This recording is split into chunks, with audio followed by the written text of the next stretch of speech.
Buenos días. El Tribunal Constitucional va a renovar, si es que hay elecciones como se tiene previsto el 15 de diciembre, todos sus jueces y magistrados. Lo mismo que los otros grandes tribunales nacionales. La Cátedra Bicentenario, el repositorio de la memoria democrática, continuando con los podcasts que estamos acostumbrados a compartir, tiene hoy una invitada especial. Es una candidata al Tribunal Constitucional por el Departamento de La Paz. Angélica Siles se llama. Es licenciada en Economía, licenciada en Derecho, abogada. Tiene una maestría en Derecho Constitucional y no me van a creer, 19 diplomados. Eso no tiene cualquiera, dentro y fuera del país. Angélica, es un orgullo tenerte acá en los estudios del repositorio de la memoria democrática para que nos hables. Vamos a hacer una serie contigo sobre los diferentes puntos que se pueden tratar desde que tú seas elegida, ojalá que sea así,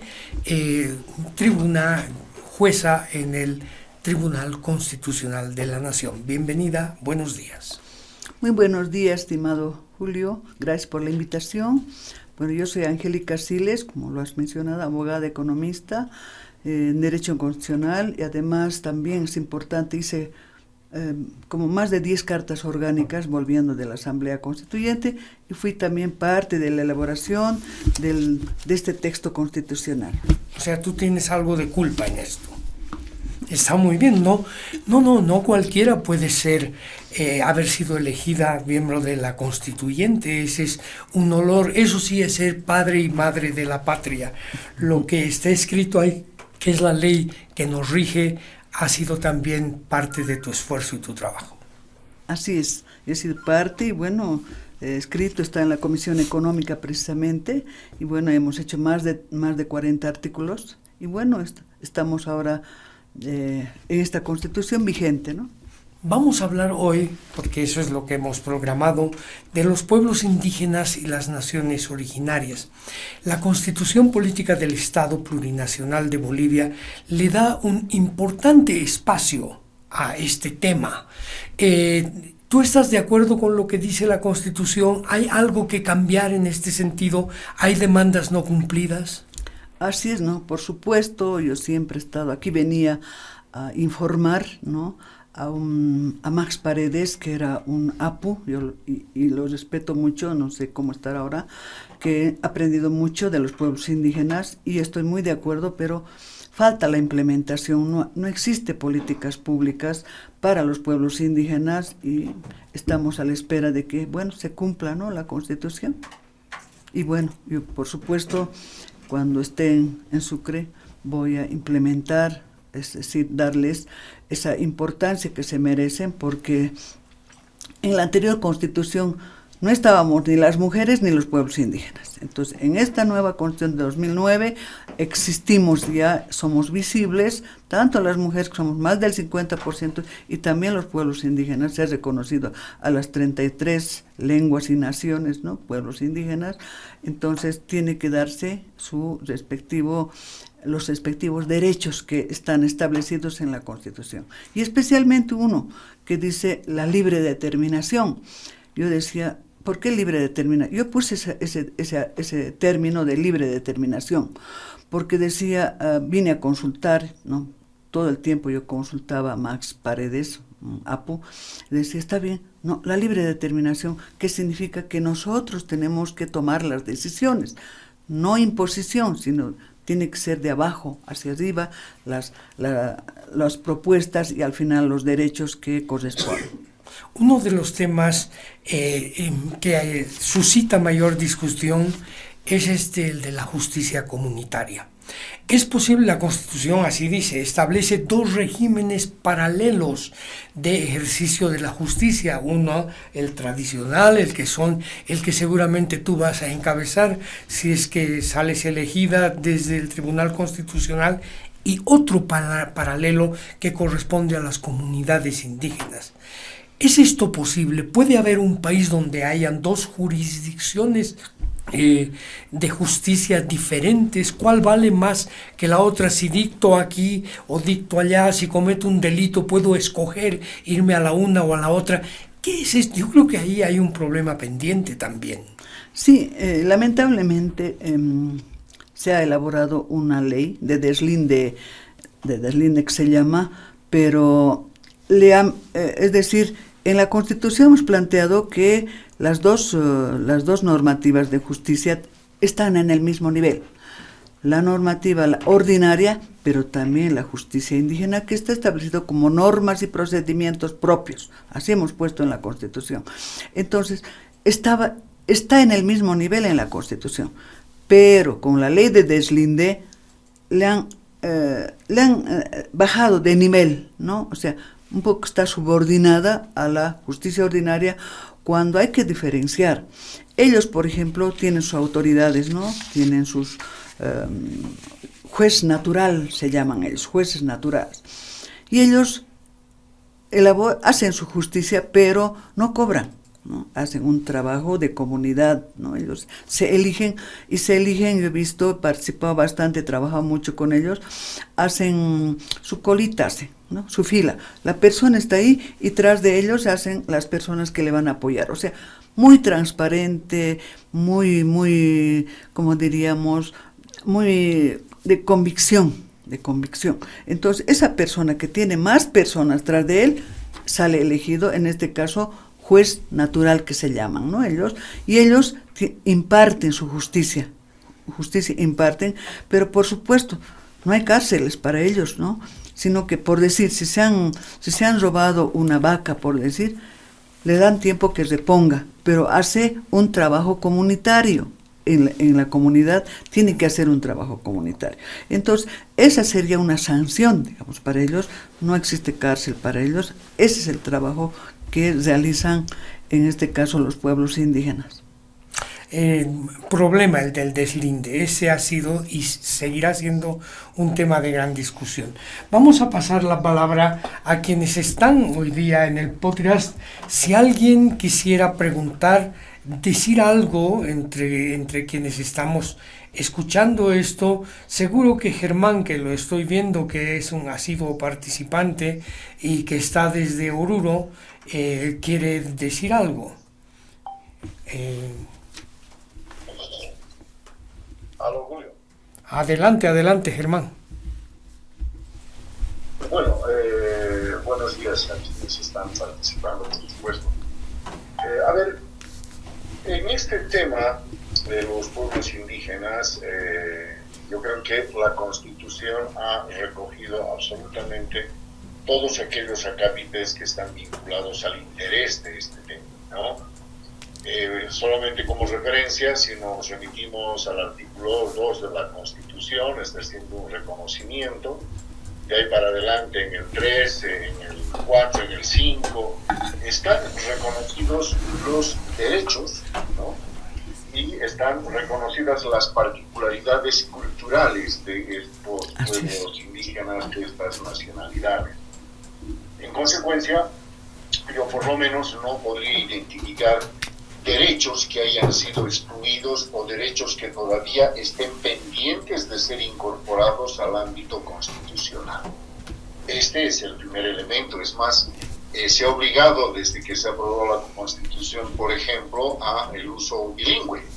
Es decir, tenemos como al castellano base de nuestro conversatorio, de nuestro trámite administrativo, ¿verdad? Pero adicionalmente se incorporó también la obligatoriedad de hablar otro idioma, ¿no es cierto? Entonces, esto está incluido. El tema central, Julio, y esto es absolutamente importante decirlo, todos los derechos de los habitantes, de los integrantes de los pueblos indígenas están dentro del ámbito ya de lo que son las convenciones, ¿no? Entonces hay la Convención de Derechos Humanos, las convenciones políticas, todas las convenciones incluyen los derechos también de los integrantes de la población indígena original. En consecuencia, a la luz de este análisis, desde el marco constitucional y desde el marco de las convenciones, no podríamos identificar, salvo que se haya ido algún derecho que esté generando exclusión, que esté generando discriminación. Y esto por lo menos lo hemos anotado en esta experiencia de más de 15 años que tiene la Constitución Política del Estado, ¿no? Desde el 2009. Ahora, Lo interrumpo para pedirle, por favor, brevedad en la intervención y si vamos a aterrizar en una pregunta, porque el podcast es un podcast corto. Perfecto. No, ese es el primer tema que quería tocar. Y el segundo que está referido al tema ya de la implementación de todo esto. El gran problema es que hemos tenido, hasta ahora, hemos tenido 21 años, o 18 años, perdón, que no se ha implementado porque se ha utilizado una trampa de las cartas autonómicas orgánicas en relación al tema de las autonomías. Es decir, los pueblos indígenas van a poder desarrollarse dentro de los derechos que se les da siempre y cuando tengan autonomía. Y esa autonomía es inexistente. En consecuencia, las cartas orgánicas a las que refería nuestra primera participante han sido las que han bloqueado este desarrollo. Entonces, este problema de implementación es el que está generando el problema que viene desde la implementación de las autonomías, de la descentralización, de la asignación de recursos. Y en el tema particular de lo que es el tema del deslinde jurisdiccional, tampoco no se ha definido. Ahí hay un buen ejemplo que decía, es decir, si se roban una vaca, ¿cómo se resuelve el tema? ¿En la justicia ordinaria o en la comunitaria? Los delitos de orden patrimonial, Julio, pueden ser resueltos dentro de los usos y costumbres, ¿verdad? Te robaste vos, Julio, la vaca, que no sería robo, te la llevaste y la repones. Pero cuando estamos hablando, por ejemplo, de delitos vinculados a violencia contra el género, de delitos contra la vida, esto ya es un homicidio, un asesinato. Se me ocurre estupro, por ejemplo.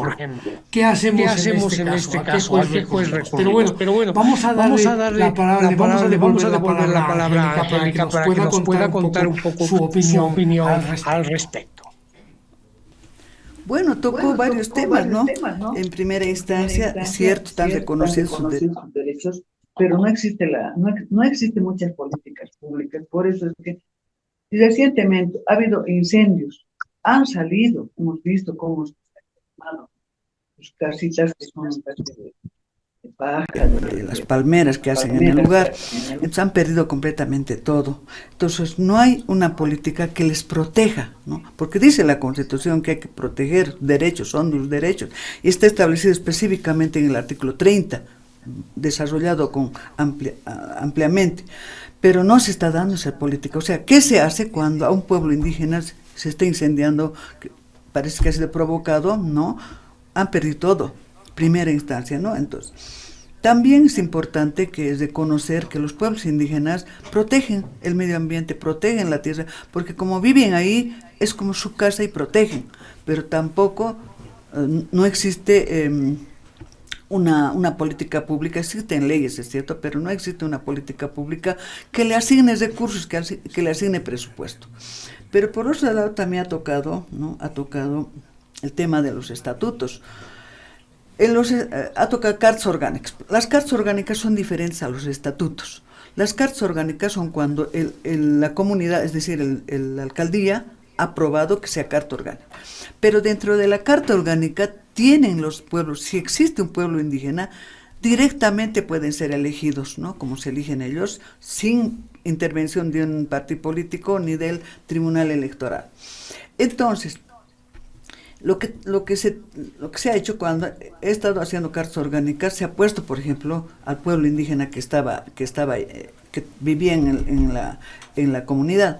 Entonces se ha establecido que esos pueblos indígenas tienen que tener un concejal, de acuerdo a cuántos pueblos tienen que tener, y eso hemos hecho en las cartas orgánicas. Ahora, el estatuto indígena, se ha aprobado algunos estatutos, pero yo he participado en la elaboración del estatuto de Jesús de Machaca, y ahí ha habido gran problema porque no aceptaban que se haga el estatuto, era estatuto, no era carta orgánica.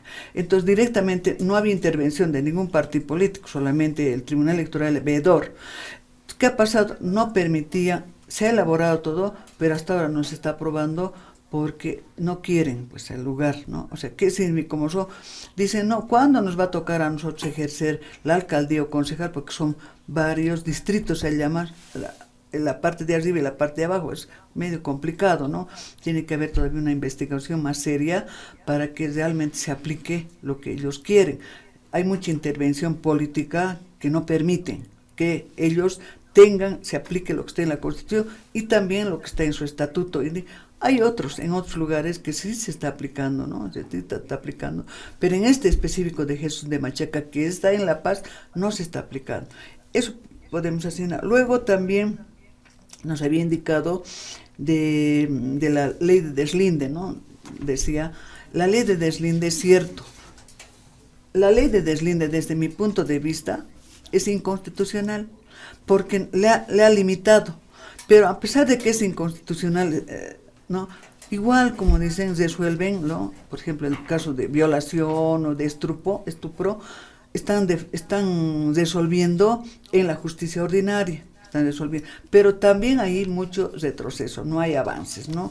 ¿Qué está pasando en este momento? Que no, cuando hay violaciones y demás, en los pueblos indígenas generalmente le hacen casar con el violador, eso es lo que se ha podido observar.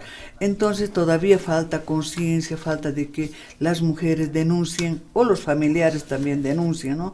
Pero se ha visto últimamente, hay denuncias de que los padres le permiten al violador, le hacen casar y ya se acabó, ya no hay sanción para el violador, o en este caso lo que se había mencionado, para el estupro, ¿no? El estupro que a veces termina en violación o en embarazo, que finalmente termina y no se profundiza.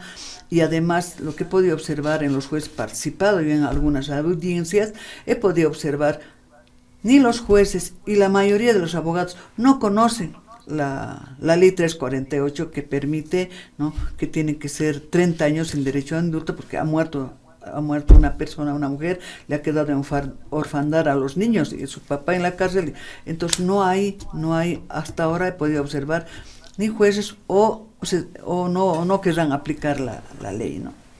Muy bien, muchas gracias, Angélica. Yo creo que estos son temas centrales que estando en el Tribunal Constitucional se van a tener que tratar.